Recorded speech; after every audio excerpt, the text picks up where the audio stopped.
Welcome to episode 240 of the Selling Your Screenplay podcast. I'm Ashley Scott Myers, a screenwriter and blogger over at sellingyourscreenplay.com. Today I'm interviewing legendary filmmaker Larry Cohen. He's had a great career as a screenwriter, writing such films as Phone Booth, Guilty as Sin, and Maniac Cop. But he's also written and directed a slew of classic B films such as Black Caesar, It's Alive, and The Stuff. He's a fascinating guy and gives an inspiring, at least to me, interview, so stay tuned for that. If you find this episode valuable, please help me out by giving me a review in iTunes or leaving a comment on YouTube or retweeting the podcast on Twitter or liking or sharing it on Facebook. These social media shares really do help spread word about the podcast, so they're very much appreciated. Any websites or links that I mention in the podcast can be found on my blog in the show notes. I also publish a transcript with every episode in case you'd rather read the show or look at something later on. You can find all the podcast show notes at www.sellingyourscreenplay.com/podcast, and then just look for episode number 240. If you want my free guide, How to Sell a Screenplay in 5 Weeks, you can pick that up by going to sellingyourscreenplay.com/guide. It's completely free. You just put in your email address and I'll send you a new lesson once per week for 5 weeks, along with a bunch of bonus lessons. I'll teach the whole process of how to sell your screenplay in that guide. I'll teach you how to write a professional logline and query letter and how to find agents, managers, and producers who are looking for material. Really is everything you need to know to sell your screenplay. Just go to sellingyourscreenplay.com/guide. So a quick couple of words about what I'm working on. As mentioned over the last couple of weeks, I'm in the final stages of getting my crime thriller feature film, The Pinch, out into the world. This is going to be the last announcement about our world premiere, which is going to be at Action on Film in Las Vegas on Wednesday, August 22nd at 10 p.m. in the Brendan Theater, which is located in the Palms Casino, again, which is in Las Vegas. If you live in the area or close to the area and would like to see the film, please do check that out. I will link to the information in the show notes. And if you do show up for the screening, please do just stop by and say hello. I'll definitely be there, and be fun to talk to some people that listen to the podcast. If you can't make the screening in Vegas, but still would like to see The Pinch, for a limited time, I'm going to be selling it directly from the website. Just go to sellingyourscreenplay.com/thepinch. I'm going to keep it for sale on the website for the next couple of weeks, and then I'll be rolling it out on iTunes and Amazon after that. I'm going to try and get the release all set up to happen after the festival screening, so that's what I'm working towards. Last week, we worked on getting the deliverables to the aggregator and to one of the distributors, so there's quite a bit of work just to get things in place. Specifically, my editor was able to create my DCP, and a DCP is just a standardized video format that can be played in movie theaters across the world. So we created this DCP files, and it's multiple files. It's basically like one directory, and it's got like 6 or 7 files in it. I think it ended up being about 25 gigs. So I took all those files, that DCP, put it on a little thumb drive, a 30 gig thumb drive, and I mailed that into Tug. Tug is a service which helps you facilitate film screenings in regular movie theaters. So I'm going to try and at least set up one screening for here in Los Angeles. Obviously I live in Los Angeles, so it'll be easy for me to go to that one and promote it and hopefully bring some people out. We'll just see. I have no idea if there's any interest in actually going to a live performance of this movie. So, but I think it will be an interesting test. So I'm gearing up towards that. Again, I sent in the DCP to Tug and just working through that.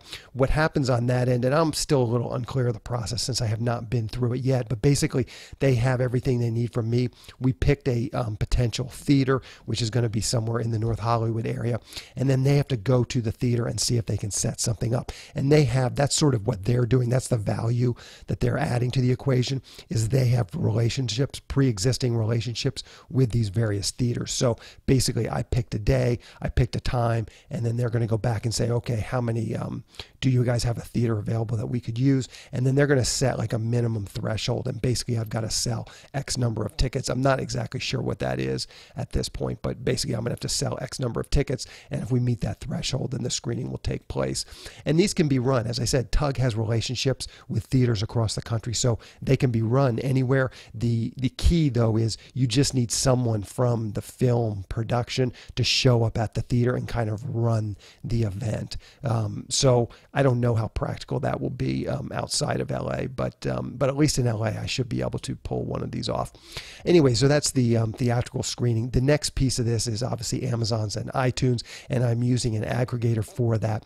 There's quite a bit of paperwork. I mean, they send me a bunch of spreadsheets, which have a whole bunch of different pages within those spreadsheets, and all the different platforms have slightly different, slightly different paperwork. They have slightly different ways of laying out the genres. So, you check what genre it is, but it's not like they all have the same genres. Some of them have slightly different ones. So you got to work through these spreadsheets, kind of fill all that information. And then there's a bunch of other just deliverable stuff. I mentioned the trailer. I recut that a little bit, redid the sound, did a little bit on the video.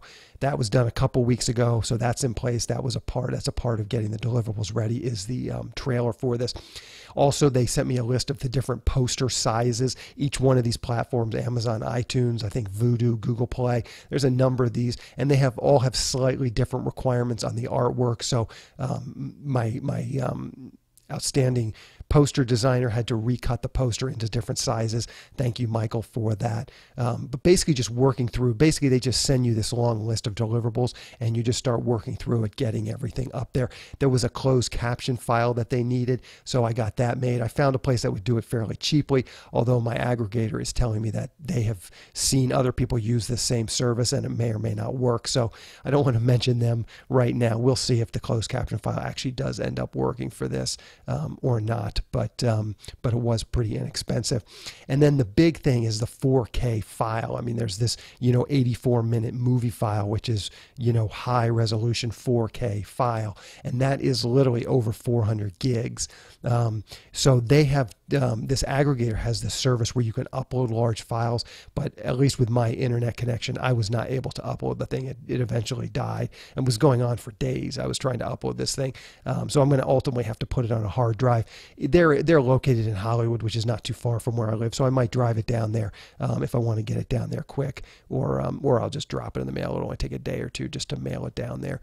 So that's the other option that I'm weighing. But the bottom line is I've got to get these other deliverables in place first, and then once I have those all set, then I've got to actually deliver the 4K finished movie file to them so that they have that. Anyway, that's what I'm working on. Now let's get into the main segment. Today I'm interviewing legendary filmmaker Larry Cohen. Here is the interview. Welcome, Larry, to the Selling Your Screenplay podcast. I really appreciate you coming on the show with me today. Well, I'm glad to be here. So to start out, maybe you can tell us a little bit about your background. Where did you grow up and how did you get interested in the entertainment business? Well, I grew up in Washington Heights, New York City, Upper Manhattan, and loved going to the movies. In fact, in those days, movies were double features, and the movies changed every week. People don't realize it, but first-run movies used to open on Wednesday, play through Sunday, and they'd be gone. Monday and Tuesday was pictures like Frankenstein, Dracula, Roy Rogers, Gene Autry, B-movies. And then Wednesday, the first spring pictures would start again, and they'd only play for 5 days. If you didn't see them, they were gone. It was almost like television today. Yeah. Big movies with stars, whether it was Gene Kelly, Fred Astaire, Judy Garland, Humphrey Bogart. Well, they all played 5 days and they were gone. So I went to the movies. I didn't want to miss anything. I was crazy about going to the movies. The managers usually had to throw me out of the theater when it got dark. So what were I knew I always wanted to do that. When I was 8 years old, I was drawing my own comic books with pretty intricate stories, and I started writing very early on. Okay. And what do you think attracted you to storytelling? What was it about storytelling that attracted you? I don't know. It was just something I could do. You do what you can do. If you're good at baseball or basketball or whatever, I was good at stories. And what were some of your first steps to actually turning this into a career? You're going through, I assume, high school, doing these comics and stuff. When did you say, okay, this is something I might be able to actually make a career out of? And what were some of those first steps? Well, I was in college, and I started in writing things and taking them around. Fortunately, I lived in New York City, so I didn't have to travel in from Kansas City or something I was there in what was the center of, in those days, television, live television, actually. And, you know, if you keep writing and keep submitting, someday somebody will buy some. Yeah. So let's talk about your transition from writer to writer-director. Through the 1960s, you were working as a television writer. You were creating shows. Why did you decide to make that transition from just writer to writer-director? Well, I segued from writing for television into writing features. I wrote the sequel to The Magnificent Seven with Yul Brynner called The Return of the Magnificent Seven, and a bunch of other features. I was getting very good money at the time, a couple of $100,000 a script, which was, you're talking about what today's equivalent would probably be $700,000. So I was doing very well, but I didn't like the movies that were being made. You know, they didn't turn out the way I wanted them to be. The directors didn't handle the scripts very well, and they would change things or omit things, and sometimes I'd go on the set and talk to the directors. They didn't like it. They didn't like it when you came around. Yeah. You weren't welcome. In live television, you were welcome because they had to have you around, because they had to change the script around to fit the time period.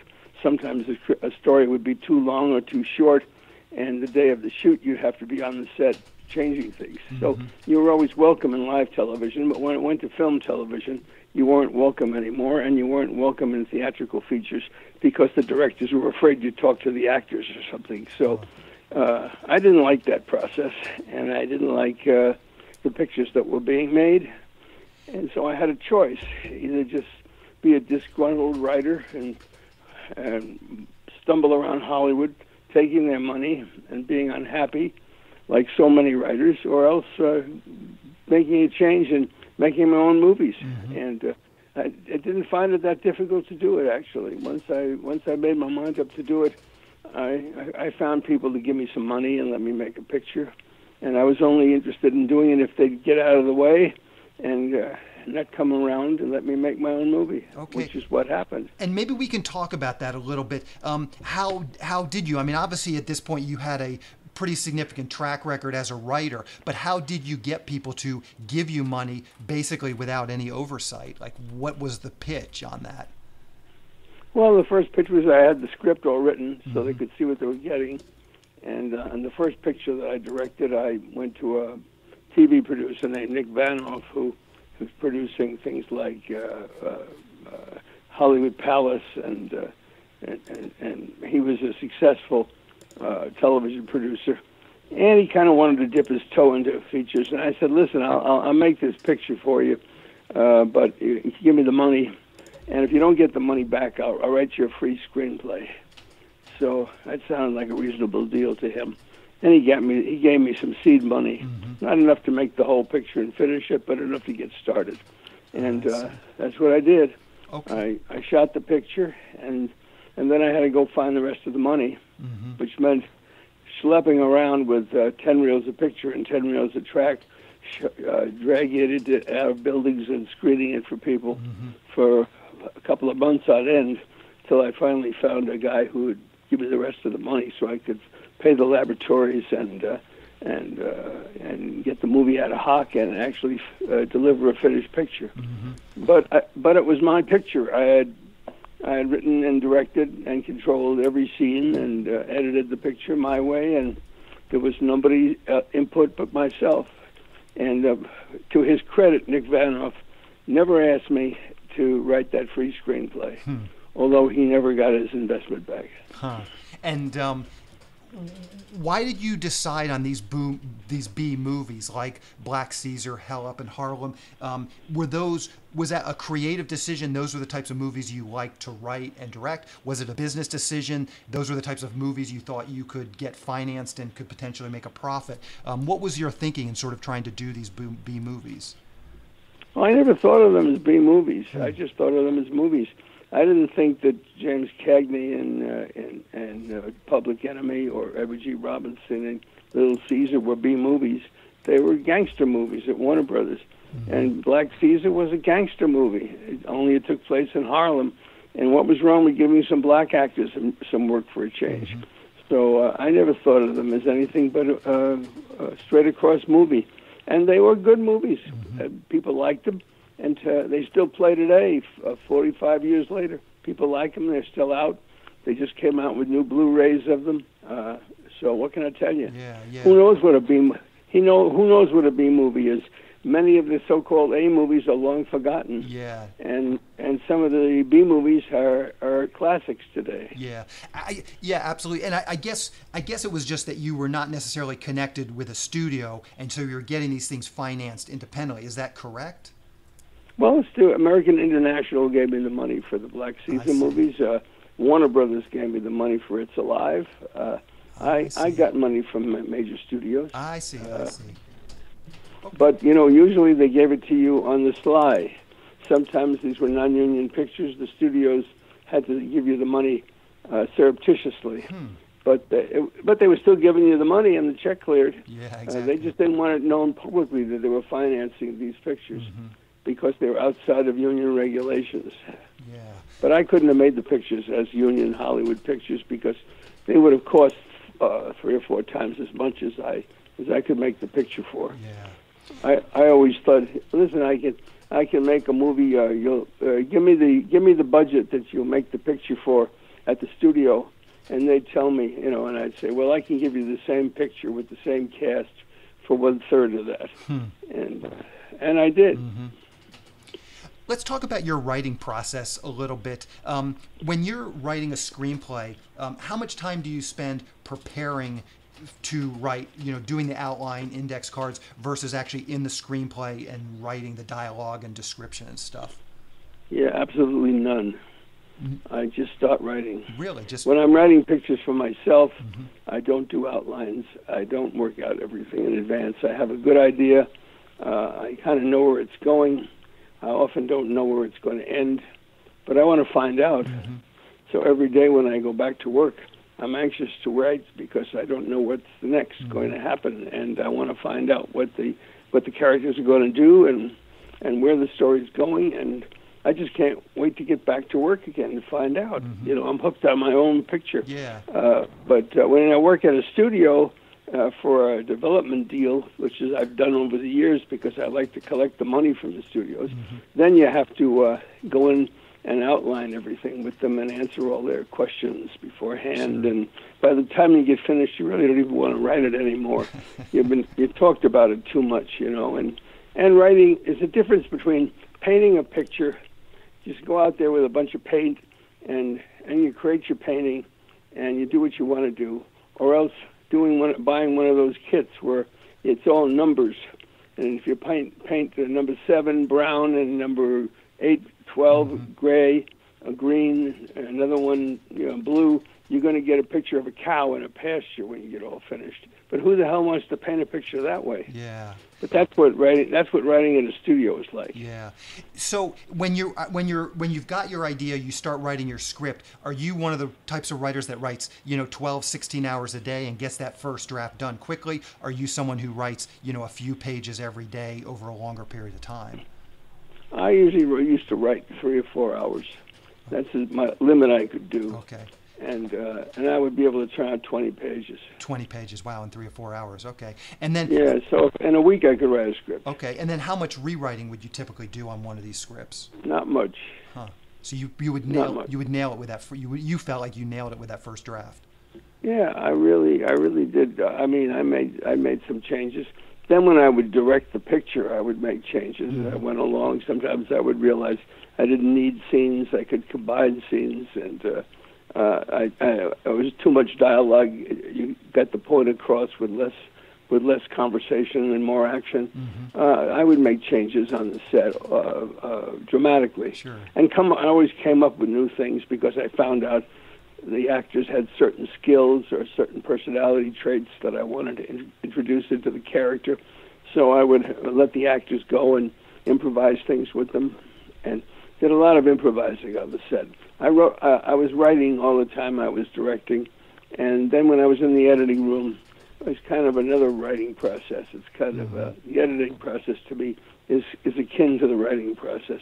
You're creating the movie, and you're doing it by yourself, more or less. You write alone, You edit pretty much alone. Maybe you have an assistant editor with you to clean up the mess in the editing room, but it's a very personal thing. Mm-hmm. What is your development when you're writing something that you know you're going to be directing, and you say you're not doing a ton of rewrites? Do you give the script? Do you have any trusted producers or anybody that you give the script and get any notes on, or you just trust your instincts solely? I don't get any input from anybody except the actors when I hire them, and usually they go right along with me. But I more or less do it all by myself. And I know that motion picture business is supposed to be a collaborative medium, but that doesn't interest me. Yeah. So how do you approach screenplay structure? There's the Sid Field, very classic 3-act structure. Do you go in it with those things in mind, or is it more of a free-form process? No, it's totally free-form. I've never read any of those books. Okay. I picked up a couple of them, but after a couple of pages, I put them down. And I don't like that that seminar that the guy runs all over the world. Yeah, Robert McKee. Makes a fortune. Yeah, Robert McKee. What's his name? Robert McKay? Yeah. Well, there's a man who's never sold a script in his entire life. I mean, he's been around for 40 years and never sold anything. Yeah. And he's telling everybody how to write scripts. And he's telling everybody to follow Casablanca. I mean, well, Casablanca is the most irregular script that you can think of. I mean, it all takes place in one location, Rick's Cafe. It's really a stage play adaptation, and it's a marvel of the director, Michael Curtiz, who kept it moving and kept it exciting, and the casting, which was wonderful. But the script itself, it absolutely makes no sense. The whole picture makes absolutely no sense. Yeah. The letters of transit were taken from murdered German couriers by Peter Lorre. Yet anybody who has the letters of transit can be arrested. But on the same token, anybody who has the letters of transit can leave on an airplane. I mean, that doesn't make any sense at all. And also, there's no such thing as letters of transit. They never existed. It's all made up. And then when they go to the airport at the end of the picture, remember the last big scene at the airport? When they get there, sure. there's no security whatsoever. There's nobody there. The airport's empty. There's the plane. Anybody can just walk on the plane. There isn't a single guard. There isn't a single immigration person. There's nothing. They just walk on the plane. What's all this fuss about the letters of transit? What's the picture all about? Makes no sense at all. Yet it's a wonderful picture because the actors are so great. Yeah. And some of the dialogue is wonderful. Yeah. But the picture doesn't make any sense. And here's this guy teaching this as the laws of making movies. There are no laws of making movies. As a matter of fact, McKee's courses, which have been taken by studio executives extensively, have done more to harm the motion picture industry than just about any other thing that I can think of. If you go in to pitch something and it doesn't follow what they learned at the Robert McKee class, they're not interested in it. Yeah. So it's a terrible example, and all these fool executives who have no talent anyway, they take Robert McKee's course, and the next thing you know, they're my wife. I wanted to take Robert McKee's course some years ago, about 15, 20 years ago. She took Robert McKee's course. I paid for it. 2 weeks later, she was hired at MGM as a scriptreader. I mean, this girl had never seen any movies. She wasn't interested in movies. Yeah. She was from a family that was not moviegoers. She'd never even seen pictures like On the Waterfront or Citizen Kane or anything. She had no background. You could have given her the script for Gone with the Wind, and she wouldn't have known the picture had been made. And yet they had her reading scripts for the studio because she took Robert McKee's course. It was the stupidest thing I've ever thought of. Yeah. I took it a few years ago, and it was a mixed bag, but I did find it interesting.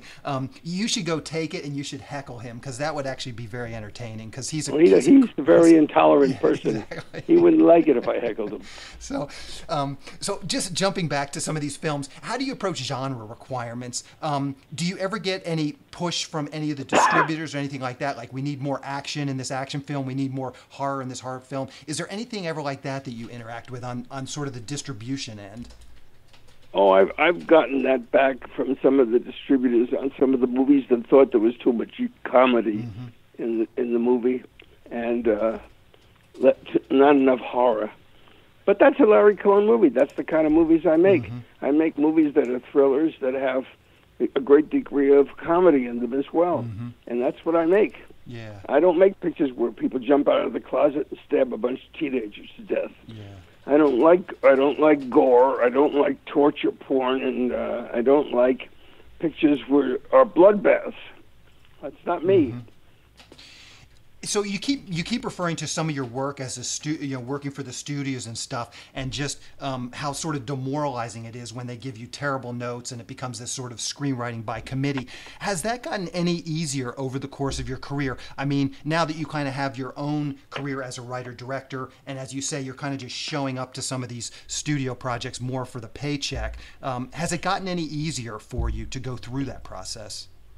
Well, when I do things with the studios, it's generally I sell them a script that I've already written. I see. I'm selling them something that they could read and buy. When I sold Phone Booth, it was completely written. So was Cellular, and the other ones I've sold after that were all completely written. I did do one development deal at Warner Brothers. They paid me $500,000 for a script, and then when I delivered it, they never even read the script. I mean, when I talked to the producer about the script, it became aware that he never even read the script. I said, "Didn't you read this?" He said, "Well, I was exposed to it." I said, Joel Silver, by the way. I said, "Joel, you mean to say you took $500,000 of Warner's money and spent it and gave it to me, and then you couldn't read the script?" Well, he didn't have any answer for that. What can I tell you? Yeah. I mean, I thought it was so irresponsible and so ridiculous. But however, I did enjoy the $500,000. Yeah, no doubt. What's your take on nature versus nurture? How important is talent, just sort of inborn talent, to being a screenwriter versus, persistence and hard work? Talent is everything. But of course, there are an awful lot of bad scripts. I mean, you go to the movies constantly or watch them on television or on cable, and there's an awful lot of bad scripts, an awful lot of bad movies. I mean, today, everything is special effects, explosions and crashes. And today, if there's any need for a logical progression of why do you go from point A to point B, or solve the crime, or track down the bad guy, all they do is sit down at a laptop, punch in a bunch of numbers, and all of a sudden it tells them exactly where to go to catch the bad guy. There's no cleverness. There's no intricate working out of progression. It's all solved immediately on the internet. Yeah. And I think that's the stupidest, easiest, way to avoid doing any creative work. Yeah. So let the computer do all the work for you, and then you just go on to the next explosion, the next car chase, the next fight, martial arts battle or whatever it is. I mean, every movie looks just like every other movie. You sit in the theater and the trailers come on, and every trailer looks just like the previous trailer. And all the special effects are done by the same special effects people. So all the movies look alike. Yeah. What advice do you have for people trying to break in these days? Well, the same advice you always have. If you want to be a writer, you write. You want to be a champion tennis player, you play tennis every day. I mean, you know what I'm saying? If you want to be an Olympic champion, you run every day. I mean, you want to be a writer, you write every day. I know many, many writers in my career who just sat at home waiting for someone to hire them and pay them to write. And it never was my bag. I was always writing because I wanted to tell stories. I had these ideas. I wanted to put them down on paper and get on and write the next one and the next one after that. But many of my friends over the years, they wouldn't do anything unless they were paid to do it. And most of their careers went down the drain eventually.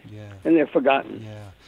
What have you seen recently that you thought was really great? I know we're sort of in this golden age of television. Are there any TV shows you've been watching recently that was great? Any movies you've seen recently that you thought were really good? I liked a number of the Cohen brothers movies over the years, even though they don't know how to spell Cohen properly. But they'll learn. And I liked Get Out last year. Yeah. Although that picture made no sense also. I mean, there's a picture that played very well. It's very entertaining, but it's totally illogical. I mean, the first scene is a black man's walking down the street. They pull up in a car, they drag him over and throw him in the trunk, and that's it. Next thing, he's a zombie. And now this other guy, the girl has to sleep with him for 6 months first before they bring him home. And they jump him anyway and drag him down to the basement. So what's the sense of it? Why didn't they just kidnap him like everybody else? Why did they have to romance him? Why did she have to have sex with him? And how come in the closet there's pictures of her with 5 other black guys that she obviously was sleeping with? Boy, she puts an awful lot of time in order to get a black guy to her house. The other people just kidnap one. I mean, it makes no logical sense at all. Yeah. But, I mean, it's a very entertaining movie. Yeah, yeah. So how can people see King Cohen? I just watched the documentary, very entertaining, and it really goes into a lot of depth on a lot of the things we've touched on here. So maybe you can talk about that a little bit. Do you know what the release schedule is going to be like for it? It's playing in some theaters now out here. It's playing next week in New York. And then it'll be streaming, and then it'll be on, the different websites. And you can order it over the internet from Netflix or Amazon or wherever. It'll be all over there. Perfect. Hulu. Perfect. So that's where people will probably see the picture most, because that's where everybody is seeing everything nowadays. Yeah, yeah. And how do you think the documentary? I mean, it's a documentary basically on your career. How do you think it turned out? It's all right. It missed out on a lot of points, but I didn't have anything to do with it. I didn't control it or have any real input except to do the interviews. And I didn't tell them who else to get. I didn't tell them to get Scorsese or anybody else. They went out and found the people who wanted to talk about me. And they missed out on Tarantino. They missed out on many people that would have been happy to be a participant. Anyway, but I thought that it was a pretty good movie. Yeah, yeah. I could do another movie just filling in all the things that were left out. Yeah, for sure. No, I found it very entertaining and just really got through a lot of information about your things. But I agree, there are some omissions like you just mentioned. What's the best way for people to keep up with what you're doing? Twitter, Facebook, a blog, anything you're comfortable sharing? Do you use any of those social media type services? No, I don't. Okay, perfect. Well, to tell you the truth, I haven't got time to waste on all that stuff. I'm writing my own stuff, and that's what takes up my time. And I don't want to communicate with a lot of people that I don't know. Sure. It's just like I wouldn't want phone calls from 50 people every day that I don't know. God bless them. I'm glad they would like to talk to me, but I haven't got time. Yep. Hopefully, so I don't need to Twitter them either. My one phone call, hopefully today, wasn't too much of an intrusion. Larry, I really appreciate you coming on and talking with me today. As I said, I watched the documentary, just thoroughly entertaining, and you're doing God's work. So I've enjoyed your movies, enjoyed the documentary, and thank you very much. Well, I'm hoping that young people will see the documentary and try and follow in my footsteps, make their picture, control every part of it, and be happy with the result of your film. Because I got 20 features there that I'm very proud of. So, and another 26 pictures that I wrote that got made that I'm not so proud of. But I guess having 46 feature pictures and 7 television series that I created, and and a couple of plays I did on Broadway and off Broadway, I've had a nice career, and I'm not finished yet. I got the next project is 10 episodes of a 1-hour thriller series called High Concept, which are all written already. I've written all 10 of them, and some of the best stuff I've ever done. And I'm hoping we'll get it on Netflix or Hulu or someplace very soon. And I'll be back rolling again. Perfect. Yeah, I look forward to seeing that when it's finished. Once again, Larry, I really appreciate you coming on and talking with me today. Hey, thanks a lot for doing it, and bye-bye. Thank you. Bye. A quick plug for the SYS Screenwriting Analysis Service. It's a really economical way to get a high-quality professional evaluation on your screenplay. When you buy our 3-pack, you get evaluations at just $67 per script for feature films and just $55 for teleplays. All the readers have professional experience reading for studios, production companies, contests, and agencies. You can read a short bio on each reader on our website, and you can pick the reader who you think is the best fit for your script. Turnaround time is usually just a few days, but rarely more than a week.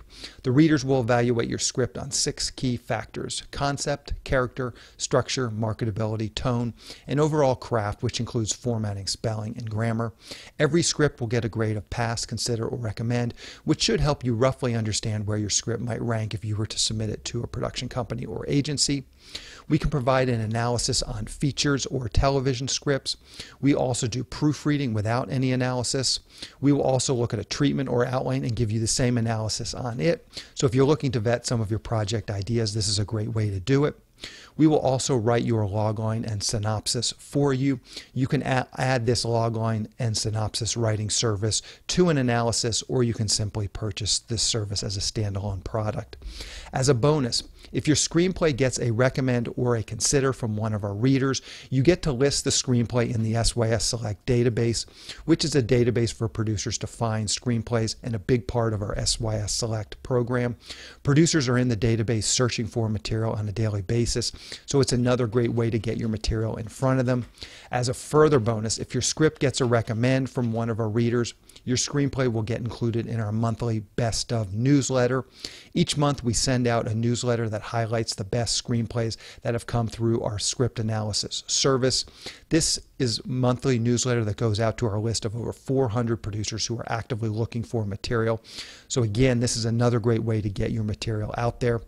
So if you want a professional evaluation of your screenplay at a very reasonable price, check out www.sellingyourscreenplay.com/consultants. Again, that's sellingyourscreenplay.com/consultants. On the next episode of the podcast, I'm going to be interviewing writer-director Lou Simon, who I had on previously in episode 137. Check out that episode if you haven't already, as we talk about her background and how she got started as a filmmaker. And then in next week's episode, we're really going to dig into the nuts and bolts of her latest thriller film, which is called 3. So keep an eye out for that episode next week. To wrap things up, I just want to touch on a few things from today's interview with Larry. First, I highly recommend the documentary that they just did on him, and that was sort of the pretense to this whole interview. It's called King Cohen. It really goes into some very entertaining parts of his career, and as a do-it-yourselfer like myself, it was inspiring seeing some of the behind the scenes from some of these very famous movies. So definitely check that out if you get a chance. I also thought it was interesting to hear his take on studio screenwriting. I think so many screenwriters don't fully appreciate how difficult it can be, not just in terms of, getting the jobs. Obviously, that's incredibly hard, but even getting those paid screenwriting jobs, they're not always what what you would think they are. They're not always what they're cracked up to be. And I think, hearing Larry's, experience with that is really insightful, and especially if you're coming into this business and not really understanding how it works. The story he told about a producer who paid him to write a script, and the producer never even bothered to read it. Sometimes these things happen, and these things are not, super efficient. Sometimes mistakes are made, and that's the way things work. And I totally get what Larry kind of has come to the same conclusion. I think that maybe I have, is that sometimes doing your own thing is a better solution, because you just get to do whatever you want. I look at a guy like him, and knowing what I know about the industry, that, the high level screenwriting jobs can be really soul sucking. And I feel like he's a great template of how to make a good living, because he's written some big studio films, but also be creatively fulfilled by doing some of these low budget B movies where he gets to really put his heart and soul into it and doesn't have to listen to a bunch of studio executives giving him notes. One other thing I wanted to touch on, part of the reason why I ask essentially the same questions of every screenwriter is so you can hear the differences in their approach. Same questions each week, but hopefully we get different answers. I've never heard, I've been doing these interviews. We're pushing up now on 250 episodes. I have never heard of a screenwriter who essentially gets no notes from anyone and also does no rewriting. Obviously, you have to find your own process. That's not a process I would recommend for anyone. But by the same token, you have to find your own process, and nobody can tell you what's going to work best for you. Larry has done this over and over again, and so he has found that that's what produces the best results for him, and that's great. And that's what we have to do as writers. We have to design our own process, our own way of getting the script written so that it is the best that we can do. And part of my process is getting notes from other writers.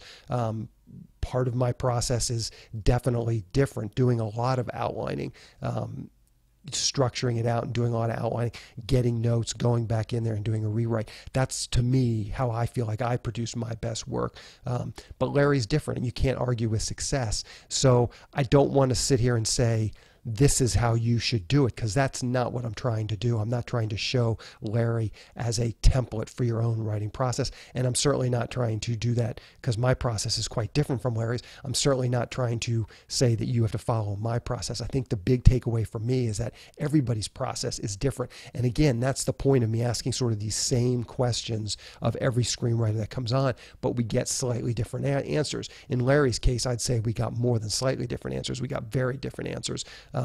But almost always everybody has a slightly different process. And again, the point is to find your own process. It's not to necessarily follow someone else's process. Anyway, that's the show. Thank you for listening.